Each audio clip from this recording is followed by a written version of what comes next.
Hello मेरे प्यारे साथियों, आप सबों का एक बार फिर सिल्वर सक्सेस नाम के इस चैनल पर स्वागत है। पिछले वीडियो में हमने मुस्लिम लीग द्वारा की गई सीधी कार्यवाही के कारणों व परिणामों को जाना था, साथ ही साथ समझने का प्रयास किया था। आज के इस वीडियो में हम जानने का प्रयास करेंगे कि किन हालात में और किस प्रकार अंतरिम सरकार का गठन किया गया था। इसमें किन-किन लोगों को शामिल किया गया और उनको कौन-कौन से विभाग आवंटित किए गए, इन सब के बारे में विस्तार से आज हम लोग जानने का प्रयास करेंगे। मूल रूप से देखा जाए तो सीधी कार्यवाही के बाद जहां एक तरफ दंगे देश की एकता पर प्रहार कर रहे थे, वहीं दूसरी तरफ हमारे राष्ट्रवादी नेता अंतरिम सरकार के माध्यम से दंगों पर नियंत्रण स्थापित करना चाहते थे। दोनों घटनाएं कहीं न कहीं पैरेलल मोड साथ जा रही थी। एक तरफ दंगे हो रहे थे, एक तरफ अंतरिम सरकार के गठन की प्रक्रिया चल रही थी। आइए इसको समझने का प्रयास करें। जैसा कि हम लोग जानते हैं कि मुस्लिम लीग ने पृथक मुस्लिम राष्ट्र की मांग को मजबूती प्रदान करने के लिए अंतरिम सरकार में शामिल होने से इनकार कर दिया था, जिसके बाद पंडित नेहरू जी को निमंत्रण भेजा गया।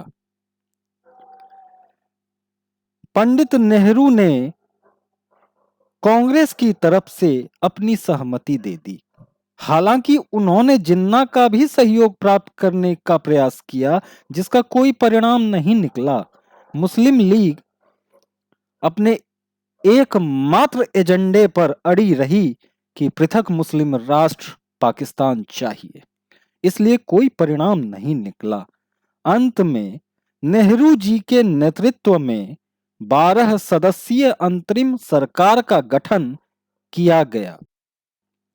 इस दरमियान लॉर्ड वेवेल के काफी प्रयासों के बाद लीग अंतरिम सरकार में शामिल होने के लिए मान गई और अक्टूबर 1946 में मुस्लिम लीग ने अपने 5 सदस्यों को अंतरिम सरकार में शामिल किया।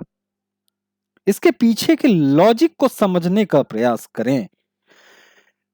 मुस्लिम लीग का अंतरिम सरकार में शामिल होना इसलिए भी जरूरी था कि हमारे राष्ट्रवादी कांग्रेसी नेतागण और लॉर्ड वेवेल यह मानकर चल रहे थे कि अगर मुस्लिम लीग शामिल हो जाती है तो दंगों पर नियंत्रण स्थापित करने में कहीं न कहीं ज्यादा सहयोग मिलेगा।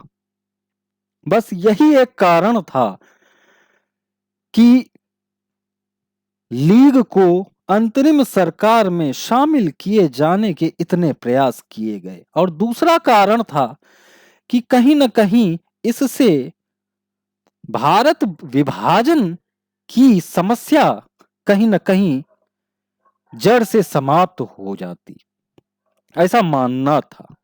ज्ञातव्य हो कि मुस्लिम लीग के शामिल होने के बाद सदस्यों की कुल संख्या 14 कर दी गई थी, जिसमें कांग्रेस के 6 सदस्यों, मुस्लिम लीग के 5 सदस्यों, एक ईसाई सदस्य, एक पारसी सदस्य और एक सिख सदस्य को शामिल किया गया था अंतरिम सरकार में। सरकार में शामिल सदस्यों को के नाम उनको आवंटित विभागों के साथ कुछ इस प्रकार। नेहरू जी को 3 विभाग दिए गए थे। पहला, कार्यकारी परिषद का उपाध्यक्ष उनको बनाया गया था। विदेशी मामले उनको दिए गए थे और राष्ट्रमंडल से संबंधित मामले उनके हाथों में सौंपे गए थे। सरदार वल्लभ भाई पटेल को गृह व सूचना प्रसारण मंत्रालय दिया गया था।